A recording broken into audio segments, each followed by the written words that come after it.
좋으신 하나님 아버지 감사합니다.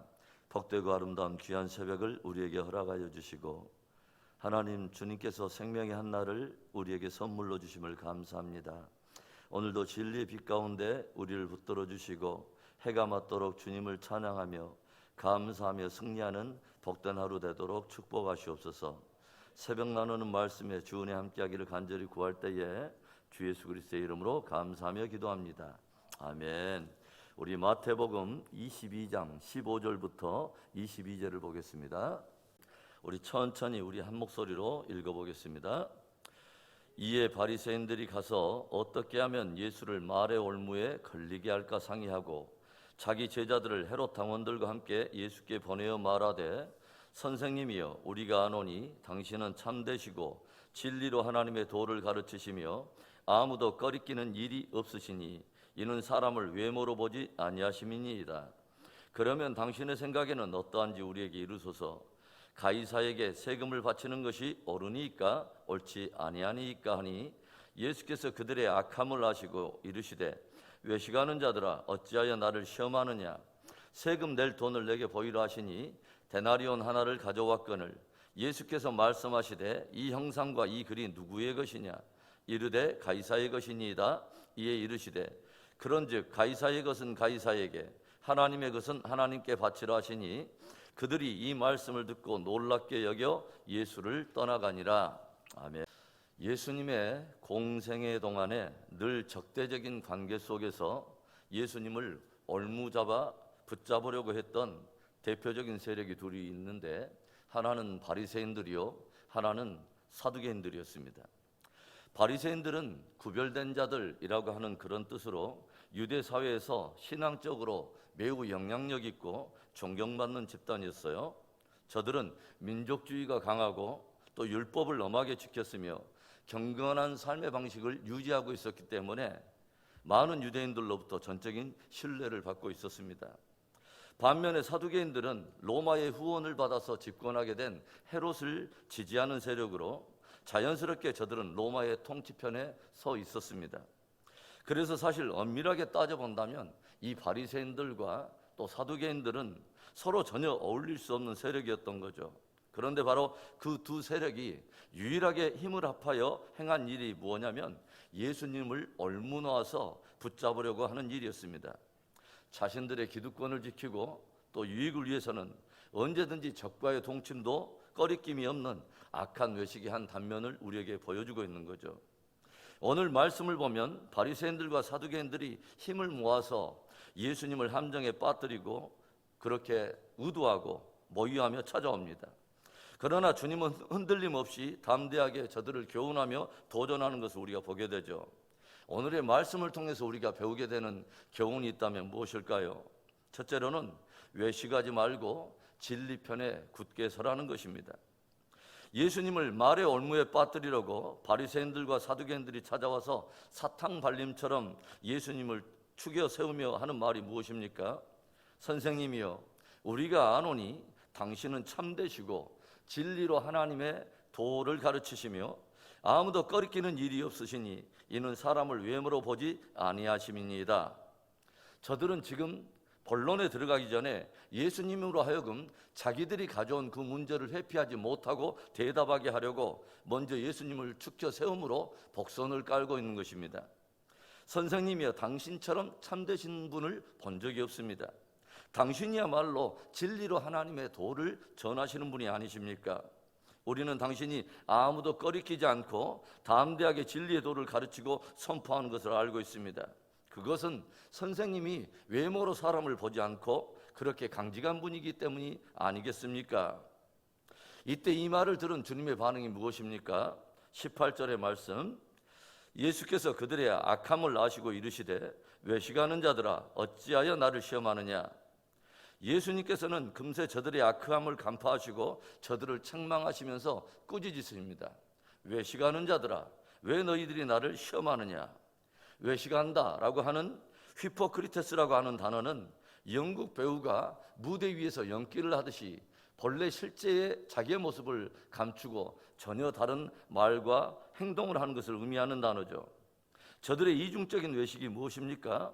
저들은 예수님을 참되다고 말을 하고 진리로 하나님의 도를 가르치는 분이라고 말을 하고 예수님이야말로 사람을 외모로 보지 않고 외식함이 없이 담대히 가르치는 분이라고 고백한 것입니다. 저들은 사실 자기들의 신앙과 삶에 대한 답을 이미 알고 있다는 것이죠. 무슨 말입니까? 저들이 정말로 예수님을 그렇게 믿고 있다면 그분을 그렇게 믿고 따라야 한다는 것입니다. 그러나 저들의 이중적인 외식이 뭐예요? 저들의 고백과는 전혀 다르게 오히려 진리로 하나님의 도를 가르치시는 그 예수님을 올무놓아서 함정에 빠뜨리려고 한다는 것입니다. 그러나 저들의 말처럼 예수님께서 저들의 중심을 모르실 리가 없죠. 그래서 주님은 외식하지 말라, 다른 일을 시험하지 말라 꾸짖으신 것입니다. 주님의 도전이 뭐예요? 외식하면서 다른 이들을 시험하는 자가 되지 말고 진짜 진리의 편에 서서 하나님의 도를 말하라는 것입니다. 외식하는 자가 되지 말고 진짜 진리 편에서 하나님의 도를 행하는 자가 되라고 하는 것이죠. 늘 저와 여러분이 진리 편에 서서 하나님의 도를 말할 뿐만 아니라 진실로 진리를 따라 행하는 참 믿음의 성도 되기를 주님의 이름으로 축원합니다. 오늘의 말씀 속에서 보게 되는 교훈이 무엇입니까? 둘째로는 한 나라의 시민으로서 마땅한 의무를 다하라는 것입니다. 오늘 예수님께 찾아온 바리새인들과 사두개인들이 예수님을 말의 올무에 빠지게 하려고 가져온 시험 제목이 무엇입니까? 17절의 말씀을 보시면 그러면 당신의 생각에는 어떠한지 우리에게 이르소서. 가이사에게 세금을 바치는 것이 옳으니까 옳지 아니하니까. 서로 적대적인 관계에 있던 바리새인과 사두개인들이 서로 모의하여서 예수님을 올무에 빠뜨리려고 가져온 교묘한 문제는 가이사에게 내야 될 세금에 관한 문제였습니다. 우리가 가이사에게 세금을 내는 것이 과연 옳습니까? 아니면 옳지 않습니까? 이 질문이 교묘한 이유는 예수님께서 어떤 대답을 하시든지 간에 위기에 빠질 수밖에 없다고 하는 것이죠. 만일 예수님께서 옳다, 가이사에게 세금을 내야 함이 마땅하다라고 대답하시면 바리새인들과 그 바리새인들의 민족주의적인 성향을 따르면서 로마 제국에 세금 바치는 것을 심히 수치스럽고 반역에 가까운 일로 여기고 있던 대부분 유대인들에게는 적대적인 반감을 일으킬 것이 분명한 일이었습니다. 실제로 AD 60년경에 갈릴리 사람 유다라고 하는 사람이 로마에 세금 내는 것을 하나님 대신 사람에게 복종하는 비겁한 행위로 간주하면서 로마에 항거하는 반란을 일으킨 일이 있었다고 하는 거죠. 그렇게 본다면 이 문제는 가볍게 지나갈 문제가 아니라 매우 민감한 사안이었다고 하는 것입니다. 그렇다고 예수님께서 옳지 않다, 가이사에게 세금을 내는 것은 마땅치 아니하다라고 대답하신다면 헤롯을 지지하면서 로마 정부 편에 서 있는 사두개인들을 자극하는 일이 되고 로마 정부에 저항하는 갈릴리인이라고 하는 그런 낙인이 찍혀서 거대한 핍박을 받게 될 가능성이 자명한 일이었습니다. 어느 편에 서서 어떻게 대답을 할지라도 올무에 빠질 만한 아주 강교하고도 교활한 시험을 가져온 것입니다. 이때 예수님께서 어떻게 하십니까? 예수님께서는 세금 낼 돈을 내게 가져와 보이라 말씀하세요. 그래서 저들이 로마의 당시에 인두세로 내던 한 데나리온을 가져와서 예수님에게 보였습니다. 그러자 예수님은 난데없이 물으세요. 이 형상과 이 글이 누구의 것이냐? 이 주화의 세계에 있는 이 형상과 이 글이 누구의 것이며 누구에 관한 글이냐 물으신 거예요. 이 예수님의 질문에 저들의 대답이 무엇이며 그에 따른 예수님의 반응은 무엇이었습니까? 21절에 이르되 가이사의 것이니이다. 이에 이르시되 그런즉 가이사의 것은 가이사에게 하나님의 것은 하나님께 바치라 하시니.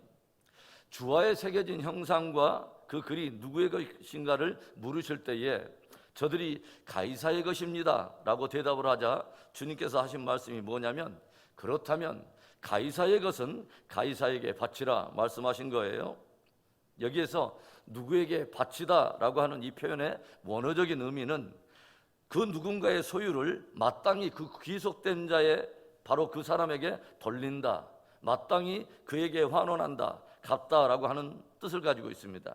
그러니까 마땅히 가이사에게 귀속되어 있는 그 분깃을 가이사에게 돌리는 것은 마땅하다, 그렇게 말씀하신 거죠. 사실 주님께서 이 말씀을 하신 것은 사두개파 입장에 서서 로마 정부를 두둔하기 위해 하신 말씀은 아닙니다.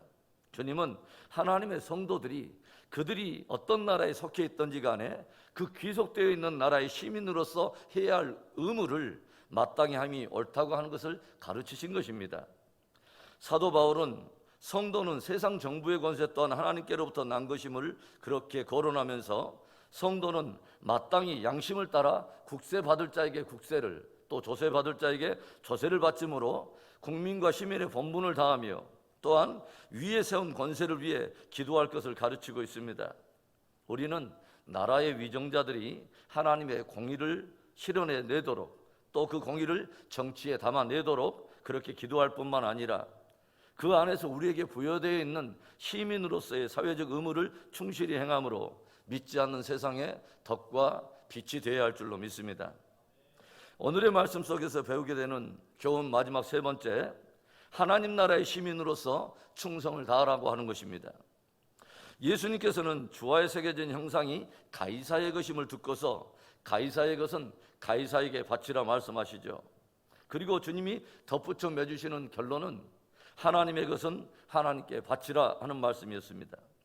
예수님께서는 하나님을 믿는 성도는 이 땅에 속해 있는 나라의 시민으로서 마땅히 그 의무를 다할 뿐만 아니라 그 국가의 황제보다 훨씬 더 권위에 있으신 하나님과 그분의 권세에 충성을 다할 것을 도전하신 거죠.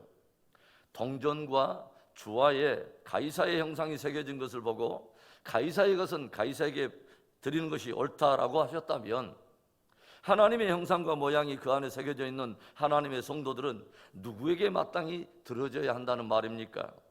예수 그리스도의 피값으로 사신 바가 되어서 성령께서 우리 안에 그리스도의 형상을 인치신 바로 성도라면 우리는 누구에게 드려져 누구에게 충성을 다하라는 것입니까? 오늘 저와 여러분 안에는 누구의 형상이 새겨져 있습니까? 그렇다면 저와 여러분은 누구의 것입니까? 그리고 그렇다면 누구에게 구별되어 누구의 영광을 드러내야 할까요? 하나님의 것으로 온전히 스스로를 구별하여 모든 삶을 주께 드리는 복된 저와 여러분의 신앙이 되기를 주의 이름으로 축원합니다. 오늘도 바로 그 주님의 형상이 새겨진 주님의 것으로 승리하는 복된 하루 되기를 다시 한번 주님의 이름으로 축원합니다. 사랑하는 성도 여러분, 오늘 말씀을 통해서 우리가 배우게 되는 교훈을 다시 한번 깊이 새길 수 있기를 바랍니다. 참으로 진리편에 서서 하나님의 도를 말하며 그 도를 행하는 복된 저와 여러분, 그리고 한 국가의 시민으로서 의무를 다하여 덕을 세울 뿐만 아니라 하나님 나라의 시민으로서 하나님의 영광을 위해 충성을 다하는 복된 저와 여러분의 삶과 신앙 되기를 다시 한번 주님의 이름으로 축원합니다. 좋으신 하나님 아버지, 감사합니다. 복되고 아름다운 귀한 새벽을 우리에게 허락하여 주시고 하나님 귀한 말씀으로 도전하여 주심을 감사합니다. 늘 진리편에 서서 하나님의 도를 말할 뿐만 아니라 그 도를 행하는 복된 열매 있는 우리의 믿음 되기를 원합니다. 한 국가의 시민으로서 의무를 다하여 덕을 세울 뿐만 아니라 하나님 나라의 시민으로서 늘 하나님께 나를 구별하여 그리스도의 형상이 우리 안에 새겨진 참 성도로서 하나님께 충성을 다하는 복된 우리들의 믿음 되도록 주님이 붙드시옵소서.